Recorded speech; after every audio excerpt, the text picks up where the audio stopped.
বিগত 16 বছর আমরা 17 বছর আমরা শুধু বড় বড় গল্প শুনেছি, কিন্তু মানুষের সমস্যার কোনো সমাধান আমরা দেখিনি।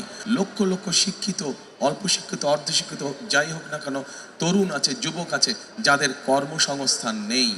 আমাদেরকে তাদের কর্মসংস্থানের ব্যবস্থা করতে হবে। আমরা যদি সকলে ঐক্যবদ্ধ থাকি, আমরা যদি আমাদের গণতন্ত্রকে সুসংহত করতে পারি, তাহলে আমরা ধীরে ধীরে বাংলাদেশের এই সমস্যাগুলোকে কাটিয়ে উঠতে পারবো। একটি বিশাল সমস্যা এই এলাকায়, মাদকের একটি বিশাল সমস্যা রয়ে গেছে এই এলাকায়। এবং প্রিয় ভাই বোনেরা, এই সমস্যাটা একটি ভয়ঙ্কর একটি সমস্যা, যেই সমস্যার ফলে অনেক পরিবার ধ্বংস হয়ে যায়, অনেক পরিবার ধ্বংস হয়ে গিয়েছে, অনেক পরিবার ধ্বংস হয়ে যাচ্ছে। আমাদেরকে যে কোনো মূল্যে, যে কোনো প্রকারে এই সমস্যার আমাদেরকে সমাধান করতে হবে। এই সমস্যা থেকে এলাকাবাসী সহ দেশের মানুষকে আমাদের বের করে নিয়ে আসতে হবে। আরেকটি বিশাল সমস্যা আছে এই এলাকার, যেরকম এটি সমস্যা একইভাবে সারা বাংলাদেশে, অর্থাৎ লক্ষ লক্ষ শিক্ষিত, অল্প শিক্ষিত, অর্ধশিক্ষিত, যাই হোক না কেন, তরুণ আছে, যুবক আছে, যাদের কর্মসংস্থান নেই। আমাদেরকে তাদের কর্মসংস্থানের ব্যবস্থা করতে হবে। আমরা যদি আমার তরুণদের জন্য, যুবকদের জন্য আজ কর্মসংস্থানের ব্যবস্থা করতে পারি, ধীরে ধীরে আমরা একটি আমাদের প্রত্যাশিত বাংলাদেশ গড়ে তুলতে পারবো। প্রিয় ভাই বোনেরা, কাজ অনেক আছে। বিগত 16 বছর আমরা 17 বছর আমরা শুধু বড় বড় গল্প শুনেছি, কিন্তু মানুষের সমস্যার কোনো সমাধান আমরা দেখিনি।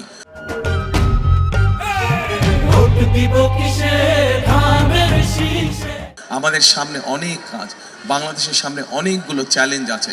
আমরা যদি সকলে ঐক্যবদ্ধ থাকি, আমরা যদি আমাদের গণতন্ত্রকে সুসংহত করতে পারি, তাহলে আমরা ধীরে ধীরে বাংলাদেশের এই সমস্যাগুলোকে কাটিয়ে উঠতে পারবো। কিন্তু সেখানে আপনাদেরকে, জনগণকে, যেভাবে উত্তরার মানুষ জুলাই আন্দোলনকে সফল করেছিলেন, ঠিক এই একইভাবে যদি এই বাংলাদেশের মানুষ, গণতন্ত্রকে মানুষ, উত্তরার মানুষ যদি আপনারা সকলে ঐক্যবদ্ধ থাকেন, একত্রিত থাকেন, গণতন্ত্রের পক্ষে থাকেন, ইনশাল্লাহ আমরা ধীরে ধীরে বাংলাদেশকে এই সকল সমস্যা থেকে বের করে নিয়ে আসতে সক্ষম হব।